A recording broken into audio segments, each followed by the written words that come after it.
is so nice and warm and sunny here. My husband Todd is here, and wherever Todd is, there he is.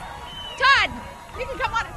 I was going to ask Todd if I could borrow his sunglasses. I'd have to take these off, though, and it would make it really tough for me to see the teleprompter. And then I realized, no teleprompter, time to kick it old school. Good thing I remember how to use the poor man's version of the teleprompter.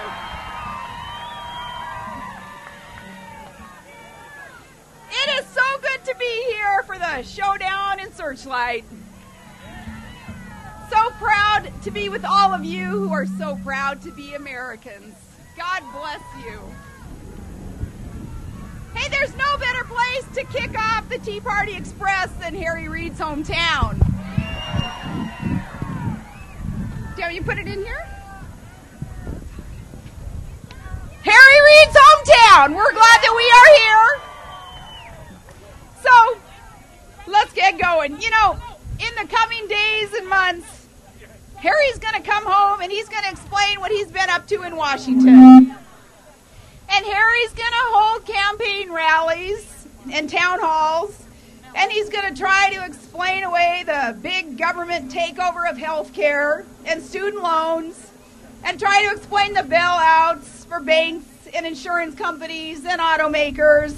And he's going to try to sell you on the leftist plans for a national energy tax and for more spending and more bloat of our budgets and more steps towards insolvency. So, Searchlight, I hope that when he does come back home, I hope that he'll open up the floor to questions so that you can start asking him and shedding a little bit of light on Harry Reid. Ask him a thing or two about, like, when does early voting begin and who else is running for a seat?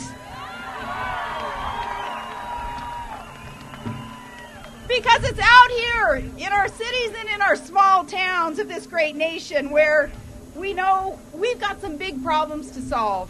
We know that Harry Reid and his buddies in Washington, the Obama-Pelosi-Reid gang, we know they've got it the wrong way to try to solve these problems. They're going about it the wrong way.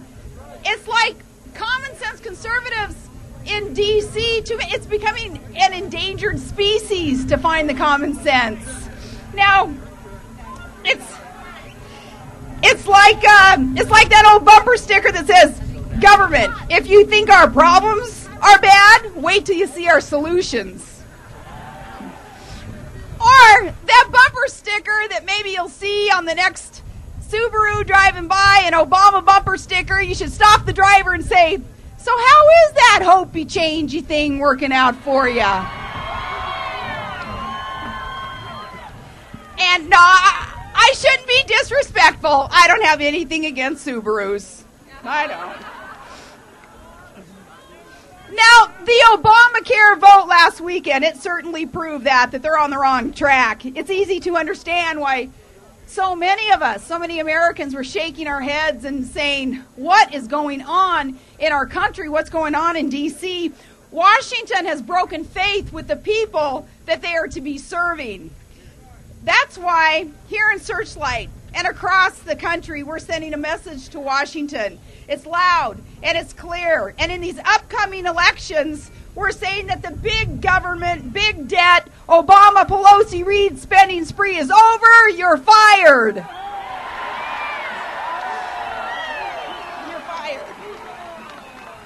What we're doing, folks, we're rolling up our sleeves and we're getting down to business and getting back to the common sense conservative principles that made this country the greatest country on earth. And we're not going to sit